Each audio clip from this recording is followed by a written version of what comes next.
ఓం నమ శివాయ. ఓం శ్రీ మాత్రే నమ. కార్తీక పురాణము 2వ అధ్యాయము. సోమవార వ్రతమహిమ. జనక, ఇంతవరకు నీకు కార్తీక మాసమునందాచరించవలసిన విధిక్రమము మాత్రమే తెలియచేసి తిని. కార్తీక మాసములో సోమవార వ్రతమునకు ప్రత్యేక ప్రాముఖ్యము కలదు. కావున సోమవార వ్రత విధానమును దాని మహిమను గురించి వివరింతును. సావధానుడవై ఆలకించుము. కార్తీక మాసములో సోమవారము శివునకు అత్యంత ప్రీతికరమైన రోజు. ఆ రోజున స్త్రీ కానీ పురుషుడు కానీ ఏ జాతి వారైనా కానీ రోజంతయు ఉపవాసముండి నదీ స్నానము చేసి తమ శక్తి కొలది దాన ధర్మములు చేసి నిష్ఠతో శివదేవునకు బిల్వపత్రాలతో అభిషేకము చేసి సాయంత్రము నక్షత్ర దర్శనము చేసిన తర్వాత భుజించవలయును. ఈ విధముగా నిష్ఠతో నుండి ఆ రాత్రి అంతయు జాగరణ చేసి పురాణ పఠనమునరించి తెల్లవారిన తర్వాత నదికి వెళ్ళి స్నానమాచరించి తిలాదానము చేసి తమ శక్తి కొలది పేదలకు అన్నదానము చేయవలయును. అటుల చేయలేని వారలు కనీసము 3 బ్రాహ్మణులకైనను తృప్తిగా భోజనము పెట్టి తాము భుజించవలయును. ఉండగలిగిన వారు సోమవారము నాడు 2 పూటలా భోజనము గాని ఏ విధమైన ఫలాహారము గాని తీసుకొనకుండా ఉండుట మంచిది. ఇట్లు కార్తీక మాసమందు వచ్చు సోమవార వ్రతమును చేసిన ఎడల పరమేశ్వరుడు కైలాస ప్రాప్తి కలిగించి శివ సన్నిధికి చేర్చును. భర్త లేని వితంతువు సోమవార వ్రతమును ఆచరించి శివపూజ చేసినచో కైలాస ప్రాప్తియు, విష్ణు పూజ చేసినచో వైకుంఠ ప్రాప్తియు నందును. దీనికి ఉదాహరణముగా ఒక ఇతిహాసము కలదు. దానిని నీకు తెలియపరిచెదను, శ్రద్ధగా వినుము. కార్తీక సోమవార ఫలముచే కుక్క కైలాసమందుట. పూర్వకాలమున కాశ్మీర దేశంలో ఒక బ్రాహ్మణుడు కలడు. అతడు పురోహిత వృత్తిని చేపట్టి తన కుటుంబమును పోషించుకుంటూ ఉండెను. అతనికి చాలా దినములకు ఒక కుమార్తె కలిగెను. ఆమె పేరు స్వాతంత్ర నిష్ఠురి. తండ్రి ఆమెను సౌరాష్ట్ర దేశీయుడగు మిత్రశర్మయ్యను సద్బ్రాహ్మణ యువకునకిచ్చి పెండ్లి చేసెను. ఆ బ్రాహ్మణ యువకుడు 4 వేదములు శాస్త్రములు అభ్యసించిన వాడైనందున సదాచార పరాయణుడై ఉండెను. అతడు భూతదయ కలిగినవాడు, నిత్య సత్యవాది, నిరంతరం భగవన్నామస్మరణ చేయువాడును ఎగుటచే లోకులెల్లరూ అతనిని అపరబ్రహ్మ అని కూడా చెప్పుకొనుచుండెడి వారు. ఇటువంటి ఉత్తమ పురుషుని భార్య అగు నిష్ఠురి యవ్వన గర్వముతో కన్ను మిన్ను కానక పెద్దలను దూషించుచు అత్తమామలను భర్తను తిట్టుచు కొట్టుచు పరపురుషు సాంగత్యము కలదై వ్యభచారిణి అయి తన ప్రియులు తెచ్చిన తినుబండారములు బట్టలు పువ్వులు ధరించుచు దుష్టురాలై తిరుగుచుండగా వంశమునకు అప్రతిష్ఠ తెచ్చుచున్నదని అత్తామామలు ఆమెను తన ఇంటి నుండి వెళ్ళగొట్టిరి. కానీ శాంత స్వరూపుడగు ఆమె భర్తకు మాత్రం ఆమె యందు అభిమానము పోక ఆమె ఎంతటి నీచ కార్యములు చేసినను సహించి చీపొమ్మనక విడువక ఆమె తోడనే కాపురము చేయుచుండెను. కానీ చుట్టుపక్కల వారా నిష్ఠురి గయ్యాలితనమున కేవగించుకొని ఆమెకు కర్కశ అనే ఎగతాళి పేరును పెట్టుటచే అది మొదలందరూ దానిని కర్కశ అనే పిలుస్తూ ఉండేవారు. ఇట్లు కొంతకాలము జరిగిన పైన ఆ కర్కశ ఒకనాటి రాత్రి ఏకశయ్యపై తన భర్త గాఢ నిద్రలోనున్న సమయమును చూచి మెల్లగా లేచి తాళి కట్టిన భర్తయన్న విచక్షణ కానీ దయా దాక్షిణ్యాలు కానీ లేక ఒక బండరాతిని తెచ్చి అతని తలపై గట్టిగా కొట్టినది. వెంటనే అతడు చనిపోయెను. ఆ మృతదేహమును ఎవరి సహాయము అక్కరలేకనే అతిరహస్యంగా దొడ్డిదారిని గొంపోయి ఊరి చివరనున్న పాడునూతిలో బడవేచి పైన చెత్తా చెదారములతో నింపి ఏమీయూ ఎరగని దానివలే ఇంటికి వచ్చెను.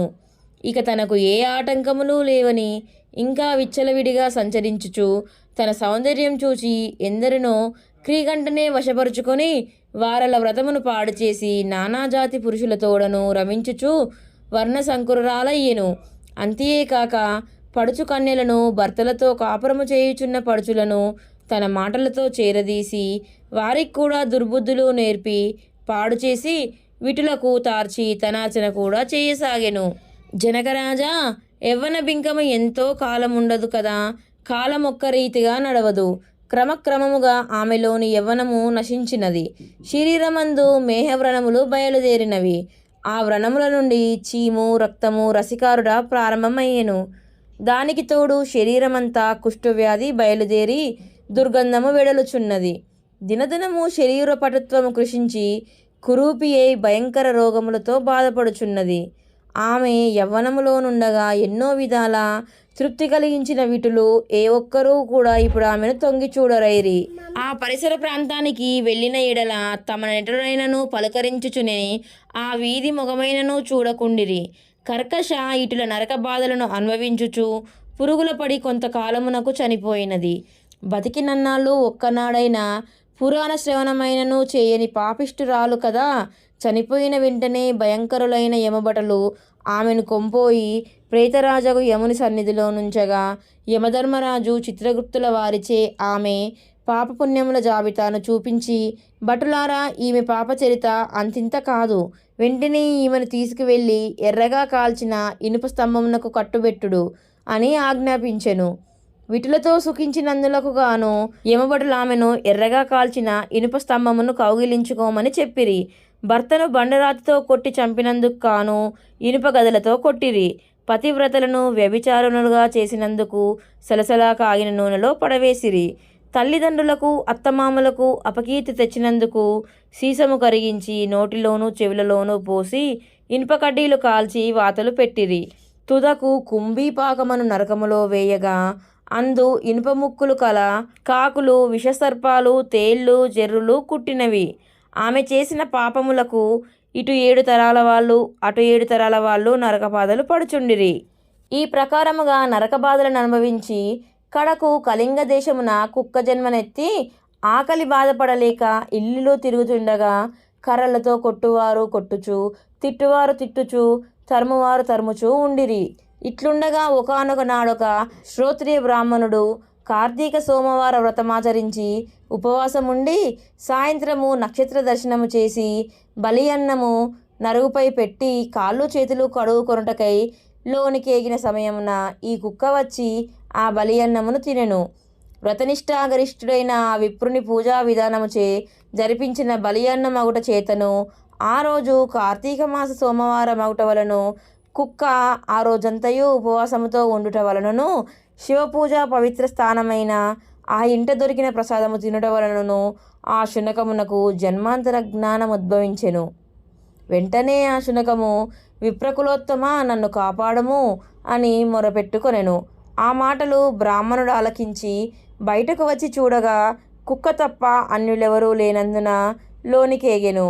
మరలా రక్షింపుము రక్షింపుము అని కేకలు వినబడెను. మరలా విప్రుడు బయటకు వచ్చి, ఎవరు నీవు, నీ వృత్తాంతమేమి అని ప్రశ్నించగా అంత నా కుక్క, మహానుభావ, ఈ పుట్టుకకు వెనుక 15 జన్మల ముందు విప్రకులాంగనను నేను వ్యభిచారినై అగ్నిసాక్షిగా పెళ్లాడిన భర్తను చంపి వృద్ధాప్యంలో కుష్ఠురాలనై తనువు చాలించిన తర్వాత యమదూతల వలన మహానరకం అనుభవించి నా పూర్వీకుల పుణ్యఫలము వల్ల ఈ జన్మలో కుక్కనైతిని. ఈరోజు మీరు కార్తీక సోమవారం వ్రతం చేసి ఇచ్చట ఉంచిన బలి అన్నమును తినుట వలన నాకు జ్ఞానోదయం కలిగినది. కావున ఓ విప్రోత్తమ, నాకు మహోపకారంగా మీరు చేసిన కార్తీక సోమవార వ్రతఫలమొకటి ఇచ్చి నాకు మోక్షము కలిగించమని ప్రార్థించుచున్నాను అని వేడుకొనగా కార్తీక సోమవార వ్రతములో చాలా మహత్యం ఉన్నదని గ్రహించి ఆ బ్రాహ్మణుడు ఒక సోమవారం నాటి ఫలమును ఆమెకు దారబోయగా వెంటనే ఒక పుష్పక విమానము అక్కడకు వచ్చెను. ఆమె అందరికీ వందనము చేసి అక్కడి వారందరూ చూచుచుండగానే ఆ విమానం ఎక్కి శివ సాన్నిధ్యమునకు ఏగెను. వింటివా జనక మహారాజా, కావున నీవును ఈ కార్తీక సోమవార వ్రతమాచరించి శివ సాన్నిధ్యమును పొందుమని వశిష్ఠుల వారు హితబోధ చేసి ఇంకనూ ఇట్లు చెప్పతొడంగిరి. ద్వితీయ అధ్యాయము 2వ రోజు పారాయణము సమాప్తము. ఓం శ్రీ మాత్రే నమః.